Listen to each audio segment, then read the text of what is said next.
Debate test में आप सभी का स्वागत है। आज के इस सेशन में हम सभी लोग सेट नंबर 19 को सोल्व करने वाले हैं। इससे पहले आपके लिए 18 क्लासेस अरेंज किए जा चुके हैं, उस सभी चैनल पे आपको मिल जाएँगे।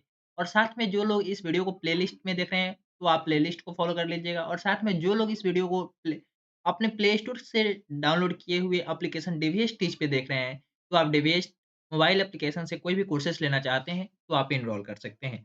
कोर्सेज़ में आपको 100% की रिफंड पॉलिसी भी दी जाती है। विदिन 1 वीक में आपको क्लेम करना होता है, अगर आपको कोर्स समझ में नहीं आती है तो। ठीक है? आगे बढ़ते हैं नेक्स्ट क्वेश्चन के साथ अपने सेशन की शुरुआत करेंगे। लेकिन उससे पहले आप प्ले स्टोर से डीबीएस टिच मोबाइल एप्लीकेशन को डाउनलोड कर लीजिएगा, क्योंकि हर संडे को सुबह 9 बजे से लेकर शाम को 7 बजे तक विभिन्न एग्ज़ाम के लिए ढेर सारी टेस्ट होती है, जो कि आप बिल्कुल फ्री दे सकते हैं और अपना एनालिसिस कर सकते हैं कि आपका कौन-सा सेक्शन वीक है और कौन-सा सेक्शन मजबूत है। इस एप्लीकेशन को आप दिए गए लिंक यानी कि प्ले स्टोर से डाउनलोड कर सकते हैं। प्ले स्टोर में डीवीएस टिच सर्च कीजिएगा या डिस्क्रिप्शन बॉक्स में उपलब्ध कराए गए लिंक के माध्यम से डाउनलोड कर सकते हैं। आगे बढ़ेंगे फर्स्ट क्वेश्चन के साथ अपने सेशन को शुरुआत करेंगे।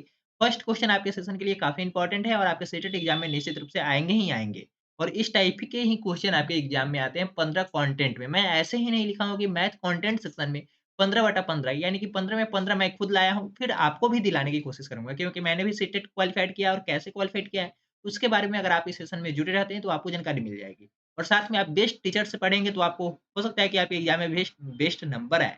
इसलिए बेस्ट टीचर का चुनाव कीजिए, अलग-अलग टीचर का चुनाव मत कीजिए। जो टीचर से आप फॉलो करते आ रहे हैं, उन्हीं टीचर को फॉलो कीजिए। आगे बढ़ते हैं नेक्स्ट क्वेश्चन की ओर, सेशन का स्टार्ट करते हैं। सबसे पहले 11 पूर्णांक 1/4 लंबे तार यानी कि यह क्या है? एक लंबा तार है। मान लीजिए यह लंबा तार है। एक रोल से 3/4 मीटर 3/4 मीटर, ये भी मीटर में है और ये भी मीटर में है। तो दोनों तो यूनिट क्या है? सेम ही है, यानी कि मात्रक हमारा सेम है, कोई दिक्कत नहीं है।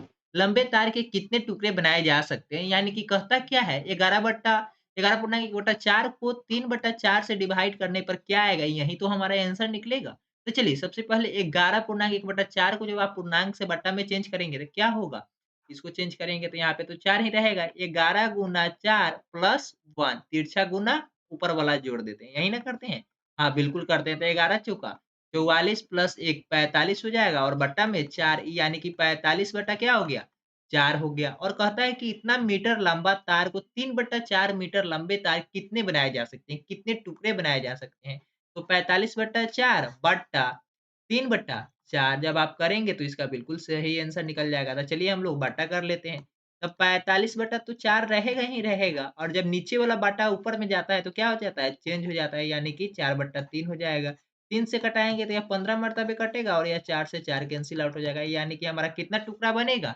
15 टुकड़ा बन जाएगा। बिल्कुल सही है। आपको उम्मीद है कि इस क्वेश्चन को समझ में भी आ गया होगा और जब आपके एग्ज़ाम में इस टाइप के क्वेश्चन पूछे जाएँगे तो आप इस क्वेश्चन को अच्छे तरीके से और बेहतर तरीके से अटेम्प्ट कर सकते हैं और कम टाइम में अटेम्प्ट कर सकते हैं। आपको कितना करना होगा? अगर इस टाइप के क्वेश्चन आते हैं तो जस्ट दोनों को आपको डिवाइड कर देना है। डिवाइड करने के बाद जो आंसर होगा वही आपका बिल्कुल क्या हो जाएगा? सही ऑप्शन होगा। तो सही ऑप्शन को चुन करके ओएमआर शीट पे फिल कर दीजिएगा। आगे बढ़ेंगे नेक्स्ट क्वेश्चन की ओर। नेक्स्ट क्वेश्चन भी काफ़ी इंपॉर्टेंट है। यहाँ पे कहता है कि 5 अंकों वाली सबसे बड़ी संख्या। सबसे बड़ी संख्या का मतलब है क्या है? 5 अंकों का कहता है तो ये 5 गो कै गो? 5 गो 9 हो जाएगा। 5 को कै कै गुना होगा? तो 5 गुना हो जाएगा, क्योंकि 5 अंकों की सबसे बड़ी संख्या कहता है। ठीक है? 3 अंकों की सबसे छोटी संख्या का मतलब है कि 1 पे 2 गो 0, 1 पे 2 गो 0, क्योंकि 3 अंक हो गया। ए में भी कै गो 5? 5 अंक बोल रहा था जा रहा था तो 5 अंक होगा और इधर में 3 अंक बोला जा रहा था तो टोटल 3 अंक ही होगा। अब कहता है कि योगफल, तो योगफल का मतलब क्या है? प्लस, और प्लस का मतलब होता है एडिशन। प्लस का मतलब क्या होता है? एडिशन, यानी कि सभी को हमें क्या कर देना है? जोड़ देना है। इसको जोड़ेंगे तो कितना हो जाएगा? यहाँ पे 9, 9 यहाँ पे 10 और यहाँ पे भी कितना हो जाएगा? 10 और यहाँ पे 9 1 10 हो जाएगा। ये आपका ऑप्शन किस में मिल रहा है? 1 3 को 0 9 9 किस में मिल रहा है? ऑप्शन नंबर 4 में मिल रहा है। तो आपका बिल्कुल सही आंसर कौन-सा है? ऑप्शन नंबर 4 हो जाएगा। इसी के साथ अभी तक हम लोग 2 क्वेश्चन को सॉल्व कर चुके हैं और बहुत ही कम टाइमों में, और आपको बेस्ट कंटेंट के साथ मैं आपको जाना चाहता हूँ। तो आप थोड़ा-सा टाइम दीजिए और अच्छे से सेशन को अटेम्प्ट करते रहिए। आप साथ में मॉक टेस्ट भी दे सकते हैं बिल्कुल फ्री ऑफ कॉस्ट, और उसके लिए आपको कोई भी चार्जेज़ पे नहीं करने होंगे। तो आप डिवेस टिच मोबाइल एप्लीकेशन को दिए गए लिंक के माध्यम से डाउनलोड अवश्य कर लीजिएगा। मैं आपको एक और जानकारी बता दूँ, अगर आप इस क्लास का पीडीएफ डाउनलोड करना चाहते हैं, तो आपको डिवेस टिच मोबाइल एप्लीकेशन पे जाना है और वहाँ पे आपको परचेज़ वाले सेक्शन में जितने भी लोग एप्लीकेशन पे इंस्टॉल किए थे, यानी कि वे सभी छात्रों को मैंने सीटेड पीवाईक्यू सेशन पूरा बिल्कुल फ्री में उपलब्ध करा दिया हूँ। यानी कि 45 सेशन मैं आपको बिल्कुल फ्री में उपलब्ध कराया हूँ। अगर आप भी लेना चाहते हैं तो जाकर वहाँ पे एक्सेस कर सकते हैं बिल्कुल फ्री ऑफ कॉस्ट। तो आपकी लाइब्रेरी में ऐड होंगे अगर आप लोग रजिस्टर कर लिए होंगे। तो नहीं रजिस्टर किए होंगे तो रजिस्टर करते ही आपके लाइब्रेरी में ऐड हो जाएगा ऑटोमैटिक। कोई भी चार्जेज़ उसके लिए पे नहीं करने होंगे। वहाँ से आप 45 सेट को भी एक्सेस कर सकते हैं और साथ में क्या कर सकते हैं पीडीएफ को डाउनलोड करके मोबाइल में शेयर भी कर सकते हैं। ये सभी फैसिलिटी आपको उपलब्ध करा दी गई है। तो आप जाकर डीवीएस टीच मोबाइल एप्लीकेशन को अभी ही डाउनलोड कर लीजिए और उस पे रजिस्टर भी कर लीजिए। आगे बढ़ते हैं नेक्स्ट क्वेश्चन की ओर। नेक्स्ट क्वेश्चन भी काफ़ी इंपोर्टेंट है और यहाँ पे कहता है कि 5/2 क्या कहता है? 5/2 घटाओ 2/5 बराबर है, किसके बराबर है? तो सबसे पहले आप ऑप्शन में देख लीजिए क्या-क्या दिया हुआ है। यहाँ पे करेंगे तो 21 बटा कितना आ रहा है? 10 दूना 20 अब 20 और 1 21/10 यहाँ पे कहता है 10 दूना 20 और 1 21/2 यहाँ पे कहता है 5 का 50 और 1 51/5 यहाँ पे कहता है 22/10 22/10 यानी कि कोई दिक्कत नहीं। ये तो हम लोग ऑप्शन का ऑपरेशन किए। किसका? ऑप्शन का ऑपरेशन कर लिए। अब हमें इसका ऑपरेशन करना है। किसका? क्वेश्चन का ऑपरेशन करना है। तो इसके लिए हमें सबसे पहले क्या करना होगा? तो बटा पर का घटाव है और आप सभी को पता है कि बटा पर का जोड़ हो या घटाव हो, नीचे वाले का क्या करते हैं? यानी कि डिनोमिनेटर का हम लोग एलसीएम निकालते हैं, उसके बाद बटा पर का जोड़ घटाव करते हैं। तो 2 और 5 का एलसीएम निकालेंगे तो क्या हो जाएगा? तो 2 और 5 का एलसीएम निकालेंगे तो 10 हो जाएगा। 2 और 5 का एलसीएम निकाले 10 आ गया, नीचे में 10 लिखेंगे और 10 को 2 से डिवाइड करेंगे 5 आएगा और 5 को 5 से गुणा करेंगे तो 25 हो जाएगा। कितना हो जाएगा? 5 को 5 से गुणा करेंगे 25 हो जाएगा और इधर 10 में 5 से भाग करेंगे 2 आएगा और 2 को 2 से गुणा करेंगे तो कितना हो जाएगा? 4 हो जाएगा। तो 5 का 25 और इधर 4 बटा 10 यानी कि कितना आ गया हमारा 21/10 21/10 देखिए ऑप्शन नंबर आपको 2 में मिल रहा है। यानी कि 10 पूर्णांक 1/2 का मतलब क्या है? 21/2 यानी 21/2 देखिए 21/2 यहाँ पे नीचे में 2 दिया हुआ है जबकि हमारा बटा क्या है? हमारा बटा 10 है तो इसका ऑप्शन 1 सही होगा। 2 पूर्णांक 1/10 2 पूर्णांक 1/10 इसका बिल्कुल सही आंसर हो जाएगा। इसको 2 पूर्णांक 1/10 भी लिख सकते हैं। कैसे करते हैं? तो चलिए हम लोग पूर्णांक तोड़ना भी सीख लेते हैं इसी सेशन में। तो यहाँ पे है 10 दूना 20 10 दूना 20 हो गया और इसको जब कैंसल आउट करेंगे तो यहाँ पे 1 बचेगा। तो जो शेषफल बचता है ना उसको ऊपर में लिखते हैं। कहाँ लिखते हैं? जो शेषफल बचता है उसको ऊपर में अंश के रूप में लिखते हैं। जो शेषफल बचता है उसको अंश के रूप में लिखते हैं और जो भागफल आता है उसको पूर्णांक के रूप में लिखते हैं। उसको पूर्णांक के रूप में लिखते हैं और जो यह भाजक होता है, जो भाजक होता है उसको हर के रूप में लिखते हैं। यानी कि पूर्णांक हमारा 2 हो जाएगा और अंश हमारा 1 हो जाएगा और हर हमारा 10 हो जाएगा। क्या आपको यह मिला? और उम्मीद करता हूँ आपको इस टाइप के जब क्वेश्चन आपके एग्ज़ाम में आएँगे या तो फ्रैक्शन से आपको मिक्स्ड फ्रैक्शन बनाना होगा या आपको मिक्स्ड फ्रैक्शन या इम्प्रॉपर फ्रैक्शन बनाने होंगे तो वो आपको समझ में आ गए होंगे। यहाँ पे जब प्रॉपर की बात हो रही है तो थोड़ा-सा प्रॉपर फ्रैक्शन और इम्प्रॉपर फ्रैक्शन के बारे में भी जानकारी प्राप्त कर लेते हैं। थोड़ा देर आप टाइम दीजिए। चलिए हम लोग प्रॉपर फ्रैक्शन और इम्प्रॉपर फ्रैक्शन के बारे में जानकारी प्राप्त कर लेते हैं। थोड़ा-सा पेन का कलर चेंज कर लेते हैं। जब फ्रैक्शन देखिए फ्रैक्शन का मतलब क्या होता है? फ्रैक्शन का हिंदी होता है भिन्न। क्या होता है? भिन्न होता है। क्या होता है? भिन्न होता है और भिन्न हम लोग क्या कहते हैं? तो अंश बट्टा हर के रूप को हम लोग क्या कहते हैं? भिन्न कहते हैं। यानी कि n/d के फॉर्म को हम लोग क्या कहते हैं? भिन्न कहते हैं। यानी कि न्यूमरेटर बटा डिनोमिनेटर को क्या कहते हैं? तो भिन्न कहते हैं यानी कि फ्रैक्शन कहते हैं। यहाँ से आगे चलेंगे तो फ्रैक्शन हमारा कितना प्रकार का होता है? तो 3 प्रकार का होता है। कितने प्रकार का होता है?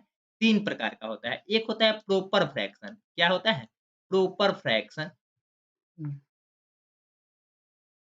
प्रॉपर फ्रैक्शन, दूसरा होता है इम्प्रॉपर फ्रैक्शन, दूसरा क्या होता है हमारा इम्प्रॉपर फ्रैक्शन, दूसरा हमारा होता है इम्प्रॉपर फ्रैक्शन, तीसरा होता है मिक्स्ड फ्रैक्शन। आप लोग यहाँ से सॉर्ट आउट मत कीजिएगा, थोड़ा-सा वेट कर लीजिए।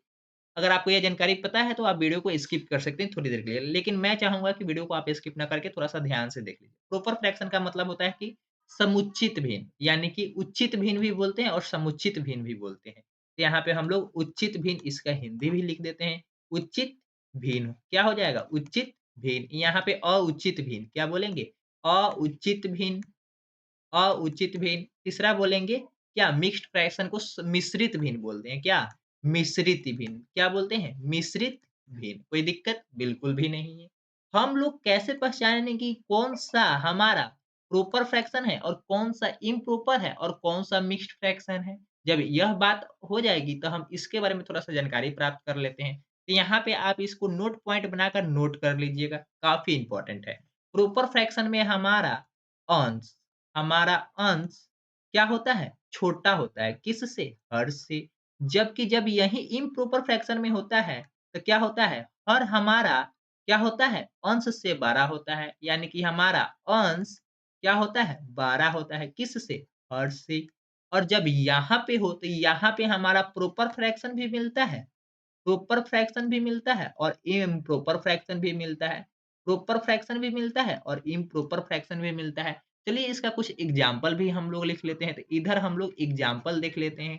थोड़ा-सा इसे सॉर्ट आउट कर लीजिएगा। जब एग्ज़ाम्पल की बात हो, तो यहाँ पे हम लोग एग्ज़ाम्पल लिख कर देख लेते हैं। देखिए, अंश हमें छोटा करना है। तो चलिए, अंश हमारा छोटा है यानी कि 1/2 बिल्कुल सही है। अंश हमारा छोटा है, 2/3 नीचे में बड़ा होना चाहिए 4/5 बिल्कुल सही है। ये इसी तरीके के एग्ज़ाम्पल जब होंगे तो वो प्रॉपर फ्रैक्शन कहे जाएँगे और जब आपके सीटेट के एग्ज़ाम होते हैं तो निश्चित रूप से इसमें से कहता है कि प्रॉपर फ्रैक्शन कौन-सा है, इम्प्रॉपर फ्रैक्शन कौन-सा है और मिक्स्ड फ्रैक्शन कौन-सा है, पहचान कर हमें उत्तर दीजिए। तो जब इस टाइप के क्वेश्चन आएँगे तो निश्चित रूप से आज के इस सेशन में यानी कि जो भिन्न के बारे में आपको जानकारी बता रहा हूँ सेट 19 में तो इसी टाइप के क्वेश्चन आपके एग्ज़ाम में जब आएँगे तो आपको निश्चित रूप से पूरा 100% वहाँ से नंबर मिलेंगे। आगे चलते हैं। इम्प्रॉपर फ्रैक्शन में कंडीशन क्या है? अंश हमारा बड़ा होना चाहिए, किससे? हर से बड़ा होना चाहिए। क्या होना चाहिए? अंश से हमारा बड़ा, छोटा हर होना चाहिए। यानी कि यहाँ पे आप क्या लिख देंगे? 2/1 यहाँ पे हम लिख सकते हैं 3/2 यहाँ पे लिख सकते हैं 5/4 यानी कि हमारा अंश बड़ा होना चाहिए। हमारा अंश बड़ा होना चाहिए। जब इसी में मिक्स्ड फ्रैक्शन की बात हो, तो इसमें पूर्णांक हमारा शामिल होना चाहिए। क्या? पूर्णांक हमारा शामिल हो जैसे 2 पूर्णांक 1/2 1 पूर्णांक 3/2 3/4 कोई दिक्कत नहीं। 1 पूर्णांक 4/5 इस टाइप के होंगे। यानी कि यह जो ऊपर वाला इधर वाला है यह क्या है? इम्प्रॉपर फ्रैक्शन है। क्योंकि 2 के नीचे में क्या बचा हुआ रहता है? 1 और यहाँ पे जो है ऊपर में जो क्या है? इधर वाला जो यह नंबर आपको लिख रहा है 1/2 यह क्या है? प्रॉपर फ्रैक्शन है ना? क्या है? प्रॉपर फ्रैक्शन है। तो इसीलिए मैंने आपको कहा कि प्रॉपर फ्रैक्शन और इम्प्रॉपर फ्रैक्शन का मिश्रण ही हमारा मिक्स्ड फ्रैक्शन कहलाता है। क्या कहलाता है? मिक्स्ड फ्रैक्शन कहलाता है। इसके साथ आपको समझ में आ गई होगी और काफ़ी उचित तरीके से आपको बताया गया था क्या? आपको काफ़ी अच्छे तरीके से भिन्न बताया गया था। क्या बताया गया था? भिन्न बताया गया था। क्या बताया गया था? भिन्न उम्मीद करता हूँ कि आपको भिन्न के बारे में संपूर्ण जानकारी मिल चुकी होगी। प्रॉपर फ्रैक्शन, इम्प्रॉपर फ्रैक्शन और मिक्स्ड फ्रैक्शन के बारे में आपको संपूर्ण जानकारी दे दी गई है। आप उसे स्क्रीनशॉट कर लीजिएगा और अपने नोट पॉइंट में उसी तरीके से जैसे मैं आपको फॉर्मेट तैयार करके बताया था, उसी तरीके से आप लोग भी कॉपी में नोट कर लीजिएगा ताकि आपके एग्ज़ाम में अच्छे तरीके से नंबर प्राप्त हो सके। आगे बढ़ेंगे नेक्स्ट क्वेश्चन की ओर। नेक्स्ट क्वेश्चन भी काफ़ी इम्पोर्टेंट है और यहाँ पे आपसे कहता है कि 60, 72 और 84 के सबसे छोटे सार गुणज यानी कि सभी में शामिल होना चाहिए। तो छोटे सार गुणज का मतलब होता है हमारा एलसीएम और यहाँ पे कहता है सबसे बड़े सार गुणनखंड यानी कि फैक्टर क्या? फैक्टर का योगफल क्या होगा? योगफल का मतलब क्या होता है? जोड़ होता है। तो चलिए हम लोग 60, 72 और 84 का हम लोग क्या निकालेंगे? 60, 72 और 84 का हम एलसीएम निकालेंगे। तो इसको एलसीएम निकालिए। इसका एलसीएम निकालेंगे तो सबसे पहले 2 से लगेगा तो क्या हो जाएगा? 30 हो जाएगा। यहाँ पे क्या होगा? यहाँ पे हमारा 36 हो जाएगा। यहाँ पे करेंगे तो यहाँ पे हमारा 42 हो जाएगा। आगे करेंगे तो 15 और यहाँ पे 18 और यहाँ पे 21 आगे चलेंगे तो 3 से लगाएँगे, यहाँ पे 5, यहाँ पे 6, यहाँ पे 7 अब आगे तक किसी से लगेगा नहीं, नहीं लगेगा तब एलसीएम निकालने के लिए हम क्या कर देते हैं? गुणा कर देते हैं। 2 गुना, 3 गुना, 5 गुना, 6 गुना 7 बस हो गया ना? तो बस यही होगा, क्या करेंगे यहाँ पे 4, 4 त्रिक 12, 12 पचे 60, 60 60 छः कितना हो जाएगा? 360 360 में आप 7 से गुना करेंगे तो कितना हो जाएगा? गुना कर लीजिए 7 0 7 छक 42 के 2 हाथ में 4 और 7 त्रिक 21 और 4 25 यानी कि 25-20 हमारा क्या हो गया? 25-20 हमारा अभी एलसीएम निकला है। लेकिन इसके अलावा हमें फैक्टर भी तो निकालने हैं। तो 60 का फैक्टर देख लीजिए। 60 का फैक्टर हमारा 1 होगा, 2 होगा, 3 होगा, इसके बाद 4 होगा। किस-किस से कट जाएगा वही हमारा फैक्टर कहलाता है। तब 5 होगा, इसके बाद 6 होगा, 7 नहीं होगा, 8 भी नहीं होगा, 9 भी नहीं होगा, 10 हो जाएगा, 10 के बाद 12 हो जाएगा, 12 के बाद तो आपका क्या होगा? 12 के बाद आपका 13 भी नहीं होगा, 14 भी नहीं होगा, 15 हो जाएगा, 15 के बाद हो जाएगा 15 के बाद अब इक्की बेर 30 चलेगा, 15 के बाद क्या हो जाएगा? 15 के बाद 30 इसके बाद 60 दूसरा कोई नहीं होगा। आगे चलेंगे, 72 का जब आप लिखेंगे तो इसी तरीके से 1, 2, 3, 4, 5 नहीं होगा, इसके बाद 6 हो जाएगा, 6 के बाद क्या हो जाएगा? 7 भी नहीं होगा, 8, 8 9 हाँ, 8 हो जाएगा, 8 9 72, उसके बाद 9 हो जाएगा, इसके बाद क्या हो जाएगा? 10 नहीं होगा, 11 नहीं होगा, 12 हो जाएगा, 12 पच्चीस 60, 12 छक 72, फिर 14 भी नहीं होगा, 14 पच्चीस 70 होता है, ठीक है? 15 भी नहीं होगा, इसके बाद क्या हो जाएगा? इसके बाद एक के बार 18 हो जाएगा, 18 दूना 36 और 36 दूना कितना हो जाएगा? 72, यानी कि अब एक के बार 18 होगा, 18 के बाद क्या हो जाएगा? 18 के बाद देखिए इसी का मल्टीपल चलता है, 16 पचे 80, तो 16 पचे 80, देखिए 16 पचे 80 हो रहा है, लेकिन यह कट तो नहीं रहा है, तो नहीं होगा। यानी कि 18 हो गया, 18 के बाद कितना हो जाएगा? 24 या 72, 24 हो जाएगा। इसके बाद हमारा क्या होगा? 30 भी नहीं होगा, अब 48 भी नहीं होगा, 48, 48 भी नहीं होगा। अब 72 का आधिया कितना होता है? तो 36 होता है। 72 का आधिया कितना होता है? तो इसके बाद एक के बाद 36 होगा, 36 के बाद क्या हो जाएगा? 36 के बाद 72 हो जाएगा। कोई दिक्कत? बिल्कुल भी नहीं। इसी तरीके से जब 84 का आप फैक्टर लिखेंगे तो 1 होगा, 2 होगा, इसके बाद 3 से भी नहीं कटेगा, 4 से कटेगा, 4 से कट जाएगा, ठीक है? देखिए, इस 20 कट जाना चाहिए, 3 से भी कटेगा, 3 से भी यह कटेगा, यानी कि 3 से भी फैक्टर हो जाएगा। 3 किस मर्तबे कटेगा? तो देखिए इसको कटाइएगा, तो 3 कटाएँगे तो 2 और 8, यानी कि 28 तिया कितना होता है? 84 होता है, यानी कि 3 से भी कट जा रहा है। आगे 4 हो जाएगा, 5 नहीं होगा, 6 भी हो जाएगा, 6 हो जाएगा। 6 कितने मर्तबे कटेगा? तो 6 के पहाड़ा में 84 आता है? हाँ, बिल्कुल आता है। 60 और 4 यानी कि 14 छक कितना हो जाएगा? 84, 14 छक कितना हो जाएगा? 84 हो जाएगा। इसके बाद 7 से हाँ, 7, 7 दूना 14, 70 और 2 72, यानी कि 12 सत्ते 84, 7 से कट जाएगा। 8 से नहीं कटेगा, 9 से नहीं, 10 से नहीं, 11 से नहीं, 12, हाँ, 12 से कटेगा, 12 सत्ते 84। उसके बाद 12 के बाद हो जाएगा, 12 के बाद किससे कटेगा? 16 से नहीं, 13 से नहीं, 14 से नहीं, 15 से नहीं, 16 से भी नहीं, 17 से भी नहीं, 17 दूना 34 नहीं कटेगा। उसके बाद 18 से भी नहीं कटेगा। उसके बाद किससे कटेगा?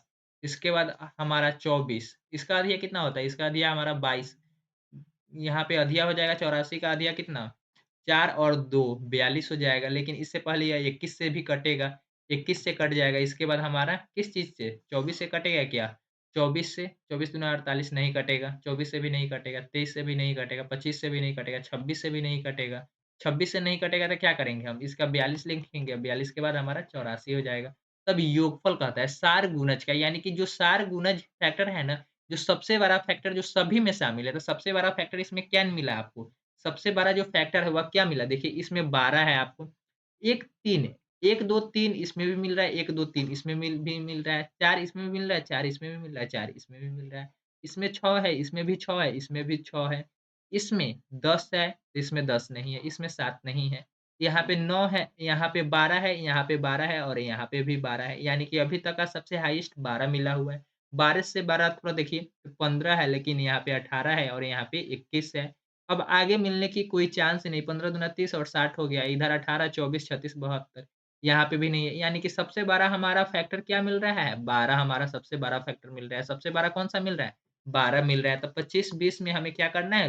12 जोड़ देना है, तो 25 और 32 हो जाएगा। 25, 32, 25, 32 हमारा ऑप्शन नंबर 2 हो जाएगा। इस क्वेश्चन में कहा जा रहा था कि सबसे छोटे सार गुणज, सार गुणज का मल्टीपल होता है, यानी कि वो सभी में शामिल हो, तो सबसे छोटा सार गुणज क्या है? तो वह 25, 20 है, यानी कि 2520 है। सार गुणज यानी कि एलसीएम निकालते हैं, और जब सार गुणनखंड का है तो फैक्टर निकालते हैं, और फैक्टर में सबसे बड़ा हमारा क्या मिल रहा है? 12 कॉमन मिल रहा है, जो कि सभी में शामिल है। इसलिए हम 25-20 में 12 जोड़ दिए, यानी कि 25-32 हमारा बिल्कुल सही आंसर हो गया। आगे बढ़ेंगे नेक्स्ट क्वेश्चन की ओर। नेक्स्ट क्वेश्चन भी काफ़ी इम्पोर्टेंट है, आगे बढ़ेंगे। आगे आपसे कहा जाता है कि इतना, कितना कहता है? इतना, इतना में से इतना घटाइए और इतना बराबर k का मान आप निकालिए। तो क्या करेंगे? सबसे पहले यहाँ पे भी हम लोग क्या करेंगे? बोर्ड मार्क्स का रूल अपना लेंगे। तो यहाँ पे देखिए 0239 प्लस 293 माइनस 129 बराबर 3.92 माइनस k, यानी कि हमें k का मान निकालना है। क्या निकालना है? k का मान निकालना है। तो बोर्ड मार्क्स का रूल क्या होता है? बीओ, उसके बाद डीएमएएस, तो बी से ब्रैकेट, ओ से ऑफ, एफ से डिवीजन, एफ से क्या होता है? डिवीजन यानी कि डिवाइड करना, एम से मल्टीपल यानी कि गुणा करना, ए से ऐड करना यानी कि जोड़ना, और एस से सब्ट्रैक्ट करना यानी कि घटाना। कोई दिक्कत? बिल्कुल भी नहीं। तो जब यहाँ पे देखिए, सबसे पहले हम किसकी क्रिया करते हैं? भाग की, लेकिन इसमें भाग तो है नहीं, जोड़ और घटाव है। तो पहले किसकी क्रिया करेंगे? जोड़ की क्रिया करेंगे। पहले किसकी क्रिया करेंगे? तो जोड़ की क्रिया करेंगे, तो इसको और इसको जोड़ दीजिए आपस में, कितना हो जाएगा? इसको और इसको आपस में जोड़िएगा, तो चलिए इधर हम लोग जोड़ लेते हैं। तो 2, 3, 9 इसको जोड़ेंगे तो दशमलव के सामने दशमलव बैठाते हैं और बाकी के अंक को हम लोग लिख देते हैं। यहाँ पे 1 अंक खाली है यानी कि 0 बैठा देंगे, 9 और 0 जोड़ेंगे तो 0 और 6 हो जाएगा। और यहाँ पे 2 और 9 जोड़ेंगे तो 11, हाथ में 1 और यहाँ पे 2 और 1 3 हो जाएगा। तो इसको जोड़े तो कितना हो गया? जोड़े तो 3.169 माइनस कितना मिला? 129 बराबर 3.92 माइनस के, तो हमें अब क्या करना है? अब घटाना है। तो इसी में से ना घटाना है, तो इसमें से हमें घटाना कितना है? 1.6 1.29 1.29 हमें घटाना है। यहाँ पे नहीं कुछ है तो 0 बैठा देंगे और घटा देंगे, तो यहाँ पे 9 में से 0 जाएगा तो 9 हो जाएगा और 16 में से यहाँ पे देखिए 6 में से 9 घटेगा, नहीं घटेगा तो क्या करेंगे? हासिल लेंगे, तो हासिल लेंगे तो कितना हो जाएगा? हासिल लेंगे तो यह 16 बन जाएगा, 16 में से 9 घटेगा तो 7 हो जाएगा। देखिए यहाँ पे 1 था, तो अब हासिल में चला गया तो 0 बचा हुआ, 0 में से 2 घटेगा नहीं तो क्या करेंगे? हासिल लेंगे। तो यह 10 हो जाएगा, 10 में से जो 2 जाएगा तो 8 बचेगा। क्या बचेगा? 8। और यहाँ पे पहले 3 था लेकिन अब तो 1 हासिल में चला गया, तो बचा कितना? 2, 2 में से 1 जाएगा 1। कितना मिला इधर? 1879 इक्वल टू 392 माइनस के यानी कि हम करेंगे क्या? इधर आएगा तो यह क्या हो जाएगा? माइनस हो जाएगा। तो 1.87 माइनस 3.92, क्योंकि इधर प्लस में है तो इधर आके क्या हो जाएगा? माइनस में, और इधर के माइनस में मिलेगा। जब इसको आप घटाएँगे तो इसमें से हमें घटाना है, क्या करेंगे? तो ये तो छोटा में से 12 तक घटेगा नहीं, तो हम 12 में से घटा लेंगे कितना? 3.92 में से हमें घटा लेंगे 1879 और यहाँ पे नहीं कुछ है तो 0 बैठा देंगे, घटाइए। तो 0 में से 9 नहीं घटेगा, हासिल लेंगे 1 हो जाएगा और यहाँ पे 2 था तो 1 हासिल में चला गया, 1 बचा तो 1 11 हो जाएगा और 11 में से 7 गया 4। इधर 9 था तो 9 में से 1 हासिल में चला गया यानी कि 8, 8 में से 8 गया यानी कि 0। यहाँ पे 3 में से 1 गया 2, तो यहाँ पे हमारा मिला कितना? माइनस 2.041 यानी कि इक्वल टू माइनस के। माइनस से माइनस कैंसिल आउट, के बराबर हमारा मिला क्या? 2.41 2.41 हमारा बिल्कुल सही आंसर होगा। लेकिन अगर गलत आ रहा है तो थोड़ा-सा ध्यान से इसको हम लोग फिर से सोल्व करने की कोशिश करेंगे। इस क्वेश्चन को थोड़ा-सा ध्यान से आप देखिए और कोशिश कीजिए सोल्व करने की। तो जब इसको आप सोल्व करेंगे तो आपको कुछ इस टाइप से मिलेगा। सबसे पहले इसको जोड़ लीजिए, क्या करेंगे हम? अब इसको शॉर्ट मेथड से हम लोग कर लेते हैं। आंसर देख लेते हैं क्या सेम आता है या अल्टर आता है। तो 2.239 plus 2.93 minus 193 equal to 392 minus k, यही ना दिया हुआ था? हाँ, बिल्कुल यही दिया हुआ था। तो सबसे पहले दोनों को जोड़ दीजिए, जोड़िएगा तो कितना हो जाएगा? जोड़िए 0.239 प्लस 2.93 जब इसको जोड़िएगा तो 3.16 आएगा, 169 माइनस इसमें से करना है 193 इक्वल टू 3.92 माइनस के करना है, यही ना करना है? तो इसको माइनस कर दीजिए, कितना? 1.93 1.93 जब इसमें से माइनस कीजिएगा तो हमारा मिलेगा कितना? 1.239 बराबर 3.92 माइनस के, यही होगा ना? हाँ, बिल्कुल यही होगा। इधर आएगा तो यह माइनस में हो जाएगा। तो 239 माइनस यहाँ पे 392 इक्वल टू माइनस के, यह करेंगे तो इसमें से हमें माइनस करना है कितना? 3.92। जब इसको घटाएँगे तब माइनस में आपको मिलेगा कितना? 2.681 इक्वल टू माइनस के, तो माइनस से माइनस कैंसल आउट हो गया। हमारा आंसर क्या मिला? 2.681। ये आपको कैलकुलेटर से किया गया था। यहाँ पे देख लीजिए हमारा कहाँ पे मिस्टेक आ रहा है, तो हमारा जोड़ तो बिल्कुल सही है। इसमें से जब घटाएँगे, इसमें से जब आप घटाएँगे तो कितना आएगा? 1.239 आएगा। 239 यानी कि हम जो घटा रहे थे वह गलत घटा रहे थे। तो यहाँ पे हमारा क्या हो जाएगा? 239 हो जाएगा। जब इसको घटाएँगे तो हमारा बिल्कुल यहाँ से सही आंसर क्या मिलेगा? रुक जाइए, बैक कर लेते हैं। यहाँ से जब लोग इसको कैंसल आउट करेंगे तो यहाँ से क्या मिलेगा? देखिए यहाँ पे 2 3 9 में से में कैंसल आउट करेंगे तो यहाँ पे 2 6 क्या मिलेगा? 2 2 6 मिलेगा, 2 6 2681 जब इसको कैंसल आउट करेंगे तो यहाँ पे हमारा बिल्कुल सही आंसर 26681 हमारा बिल्कुल सही आंसर होगा। तो यहाँ पे के का मान क्या होगा? तो इतना तक के का मान आया, लेकिन इसमें कहता है कि क्या जोड़ा जाए कि 3 के बराबर हो जाए? क्या जोड़ा जाए कि 3 के बराबर हो जाए? तो 3 में से अब हमें घटा देना है, तो 3 में से आप घटाएँगे, तो 3 में से हमें घटाना है तो ये दशमलव के सामने दशमलव लिखेंगे 281 हो जाएगा और इसको जब आप घटाएँगे तो 3 से आपको घटा देना है तो कितना आ जाएगा 0.319 319 आपका बिल्कुल सही आंसर हो जाएगा। तो इसमें आप देख लीजिएगा कहाँ पे आपका आंसर आ रहा है। आगे बढ़ेंगे नेक्स्ट क्वेश्चन की ओर। नेक्स्ट क्वेश्चन भी काफ़ी इम्पोर्टेंट है, थोड़ा-सा आगे बढ़ते हैं। यहाँ पे देखिए 13,100 क्या कहता है 1300 इसको हम लोग कैसे सॉर्ट आउट करेंगे और थोड़ा-सा देखिए 13 इकाई अब कहता है 13 इकाई इकाई का मतलब क्या होता है? इकाई, दहाई, सैकड़ा आप लोग तो पढ़े ही होंगे और 13 दहाई अब कहता है 13 दहाई में से हमको घटाना है 1000 कितना घटाना है? 1000 आपको घटाकर कहता है कि किसके बराबर होगा? तो 1000 देखिए 100 का मतलब कितना होता है? 100 से गुना कितना होता है? 100 से गुना 13 इकाई यानी कि 1 से गुना 13 दहाई यानी कि 10 से गुना कितना 10 से गुना सॉरी 10 से गुना और 1000 का मतलब है 1 गुना 1000 1 गुना 1000 या 1000 भी लिख देंगे, कोई दिक्कत नहीं है। तो 13 में 100 से गुना करेंगे तो कितना हो जाएगा? 1300 हो जाएगा। जब इधर 13 में 1 से गुना करेंगे तो 13 होगा और 13 में 10 से गुना करेंगे तो 130 हो जाएगा और यहाँ पे 1000 हो जाएगा। कोई दिक्कत बिल्कुल नहीं।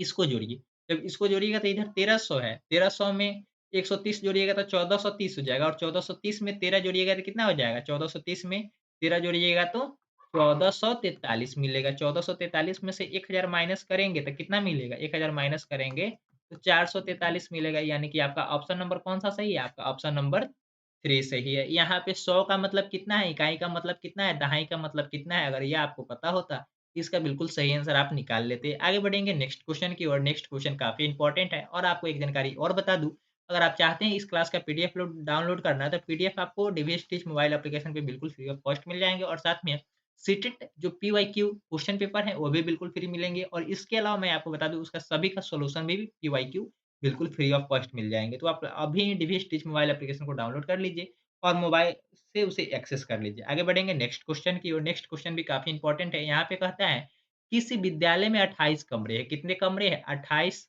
रूम हैं, 28 रूम है, कोई दिक्कत नहीं। प्रत्येक कमरे में 6 पौधे हैं, तो हमारा पर एक पौधा एक रूम में कितना पौधा है? 6 पौधे हैं, तो हमारा तो टोटल पौधा कितना हो गया?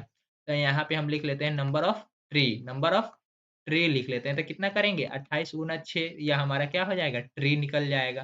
कोई दिक्कत? तो बिल्कुल नहीं था। 8 छक्का 48 के 8 और कितना हो गया? 8 छक्का 48 के 8 और 6 दूना 12 और 4 16 168 हो जाएगा। कोई दिक्कत? बिल्कुल नहीं। प्रत्येक पौधे के लिए प्रतिदिन प्रत्येक पौधे के लिए यानी कि एक पौधा के लिए, एक ट्री के लिए कितना पानी की आवश्यकता होती है? एक ट्री के लिए 180 एमएल पानी की आवश्यकता होती है। पानी की आवश्यकता होती है, तो टोटल पानी की आवश्यकता कितना होगा? अब यहाँ पे क्वांटिटी ऑफ वाटर लिख लें क्या? या नीड ऑफ वाटर हम लोग लिख लेते हैं। नीड ऑफ वाटर यानी कि कितना पानी की आवश्यकता होगी? तो यहाँ पे क्या करेंगे? 180 एमएल गुना 168 एमएल करेंगे तो यह हमारा एमएल में पानी मिल जाएगा, तो 168 पौधा हो गया। 168 हमारा कितना हो गया? 168 हमारा पौधा हो गया। जब आप इसको 180 एमएल से गुना करेंगे तो कितना हो जाएगा? 180 से आप गुना करेंगे तो 168 गुना 180 कर दीजिए, तो हमारा 30,240 30,240 हमारा क्या हो गया? एमएल पानी हो गया, जो कि 1 दिन का आवश्यकता है। यदि एक बोतल में 840 एमएल पानी है, अब एक बोतल की बात दी जा रही है। एक बोतल में कितना पानी है? तो एक बोतल बोतल में पानी कितना है? 840 एमएल है। 840 एमएल पानी भरा हुआ है। तो ऐसी कितनी बोतलों की आवश्यकता है जिससे कमरे के सभी पौधे 3 दिन पानी दिया जा सके? तो हमें 1 दिन में पानी की आवश्यकता कितना है? 30,240 एमएल और एक बोतल में कितना पानी आ रहा है? 840 एमएल आ रहा है। 840 यानी कि हम यहाँ पे नंबर ऑफ बोतल निकालेंगे तो क्या करेंगे? नंबर ऑफ बोतल निकालने के लिए हम क्या करेंगे? यहाँ पे नंबर ऑफ बोतल निकालने के लिए हम करेंगे 30,240 बट्टा क्या 840 कर लेंगे। 30,240 बट्टा 840 कर लेंगे। 840 करेंगे तो 36 बोतल आएगा। कितना आएगा? 36 बोतल और कहता है कि 36 बोतल है तो एक बोतल में कितना पानी है? तो 840 एमएल है तो 36 बोतल में कितना हो जाएगा? 36 बोतल में यहाँ पे कितना पानी हो जाएगा? तो 36 गुना 840 कितना बोतल? 36 बोतल है, लेकिन यहाँ पे बोतल आपको दिन कितना बोतल की आवश्यकता होगी? तो 1 दिन में हमें बोतल की 36 बोतल की आवश्यकता है, तो 3 दिन में कितना बोतल चाहिए? 3 दिन में हमारा बोतल चाहिए, 3 डेज़ में कितना बोतल चाहिए? तो 3 डेज़ में 3 गुना 36 कर देंगे तो 108 आ जाएगा, कितना आ जाएगा? 108 यानी कि आपका ऑप्शन नंबर कौन-सा सही है? आपका ऑप्शन नंबर 1 सही है। आगे बढ़ेंगे नेक्स्ट क्वेश्चन की ओर, नेक्स्ट क्वेश्चन भी काफ़ी इम्पोर्टेंट है। यहाँ पे कहता है सविता विद्यालय की एक गोष्ठी में 9:30 एएम से 15 मिनट पहले पहुँची। 9:30 से पहले 15 मिनट पहले, तो 9:30 में से आप 15 मिनट कम कर लेंगे तो कितना हो जाएगा? 9:15 मिलेगा क्या? हाँ, बिल्कुल मिलेगा। यहाँ पे कौन पहुँचा है? तो यहाँ पे विद्यालय में सविता विद्यालय की एक कोष्ठी में यानी कि एक रूम में कौन पहुँचती है? सविता पहुँचती है। सविता कितने बजे पहुँचती है कोष्ठी में? तो साढ़े 9 एएम से 15 मिनट पहले पहुँची, यानी कि 9:15 में वह कोष्ठी में पहुँच चुकी है, यानी कि ऑफ़िस में पहुँच चुकी है और वह अपने सहकर्मी से आधे घंटे पहले पहुँची है, यानी कि सहकर्मी अब कितना देर पहले पहुँचता है? सहकर्मी यानी कि जो सविता के साथ काम करती है उसको क्या कहते हैं? सहकर्मी कहते हैं। वह आधे घंटे पहुँची है, यानी कि सहकर्मी इसका कितने बजे पहुँचा है? तो 9:15 में तो सविता पहुँची, यानी कि 30 मिनट पहले कौन पहुँचा था? सविता, यानी कि 30 मिनट लेट से हमारा कौन मिला? तो सहकर्मी पहुँचा, यानी कि 9:45 में सहकर्मी हमारा पहुँचा। कौन पहुँचा? सहकर्मी हमारा 9:45 में पहुँचा, जो कि इस कोष्ठी के 35 मिनट की देरी से पहुँची है। कोष्ठी, यानी कि कोष्ठी से 35 मिनट की देरी से पहुँची है। तब कहता है कि इस कोष्ठी का निर्धारित समय क्या है? 35 मिनट की देरी से कौन पहुँचा है? सहकर्मी पहुँचा है। तो कोष्ठी का निर्धारित समय क्या है? कोष्ठी का जो निर्धारित समय क्या है? तो कोष्ठी का निर्धारित समय क्या है? तो हम क्या करेंगे? 9:45 में जो व्यक्ति पहुँच रहा है, वह 35 मिनट लेट से पहुँच रहा है। वह 35 मिनट लेट से पहुँच रहा है, तो क्या 9:45 में से 35 मिनट घटा लेंगे तो 9:10 मिलेगा क्या? हाँ, बिल्कुल 9:10 मिलेगा। तो इसका निर्धारित समय क्या है? कोष्ठी का 9:10 है। 9 बजकर 10 मिनट इसका क्या है? कोष्ठी का निर्धारित समय है। इसी टाइप से आपको समय को कैलकुलेट करके इस क्वेश्चन का बिल्कुल सही आंसर आपको बताना था। तो उम्मीद करता हूँ जब आपको आपके एग्ज़ाम में इस टाइप के क्वेश्चन आएँगे तो उसका बिल्कुल सही आंसर आप बताने में योग्य हैं। योग्य पाए जाएँगे और उसका आपको बिल्कुल सही आंसर मिलेगा। आगे बढ़ेंगे नेक्स्ट क्वेश्चन की ओर, नेक्स्ट क्वेश्चन भी काफ़ी इम्पोर्टेंट है। रामा के पास केवल 50 और 100 के नोट है। यदि उसके पास नोटों की कुल संख्या 25 है। नोटों की कुल संख्या कितनी है? नंबर ऑफ नोट हम लिख लेते हैं। यहाँ पे कितना है नोट? 25 नोट है। कितना नोट है? 25 नोट है। और यह कितने-कितने के नोट है? तो 50 रुपया के नोट है और 100 रुपया के नोट है। 100 रुपया के नोट है। कोई दिक्कत? बिल्कुल भी नहीं। तो कहता है टोटल अमाउंट कितना है? अमाउंट उसके पास फिक्स है। अमाउंट कितना है? अमाउंट है 1600, अमाउंट कितना है? 1600 है, तो उसके पास 50 और 100 के कितने नोट हैं? नोटों की संख्या क्रमशः कितनी है? यही आपको क्या करनी है? बतानी है। तो थोड़ा-सा आप कैलकुलेट कीजिए।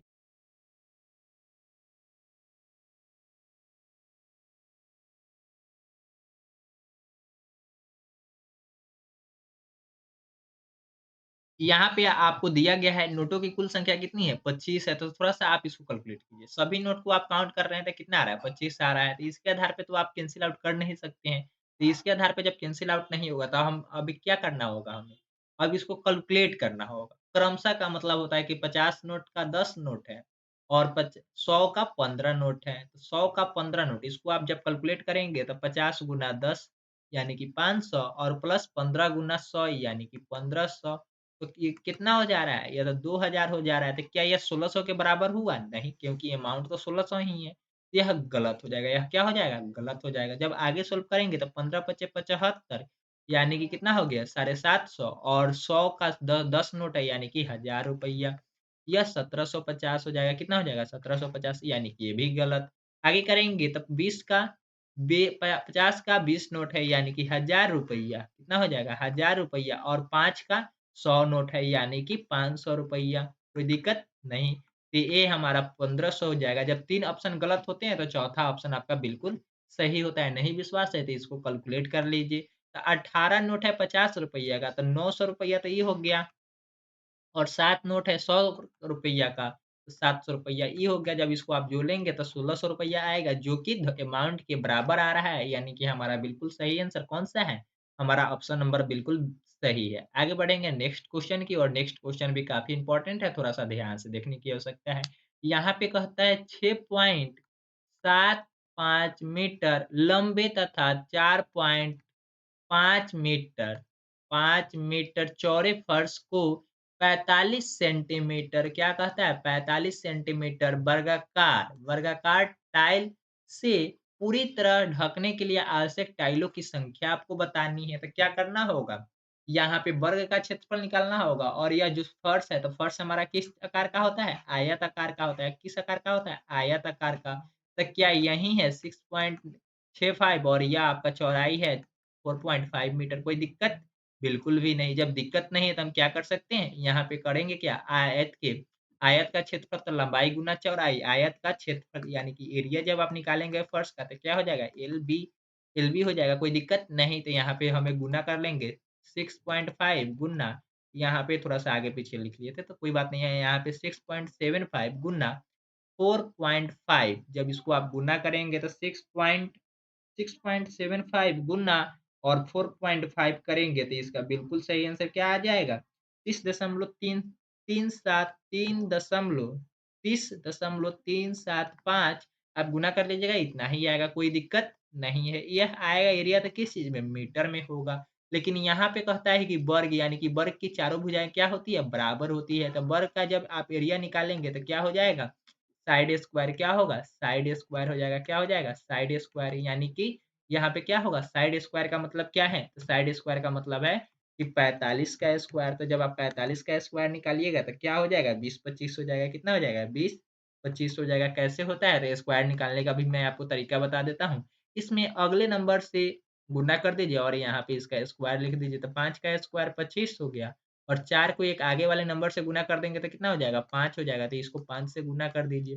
तो 5 चौका 20 यानी कि 20-25 हमारा आंसर हो जाएगा। क्या हो जाएगा? 20-25 आंसर होगा। लेकिन किस चीज़ में होगा? सेंटीमीटर में होगा। यह मीटर में या सेंटीमीटर में है, तो दोनों को हमें डिवाइड करना है तब तो नंबर ऑफ टाइल निकलेगा ना। तो नंबर ऑफ टाइल हमें निकालने के लिए क्या करना होगा?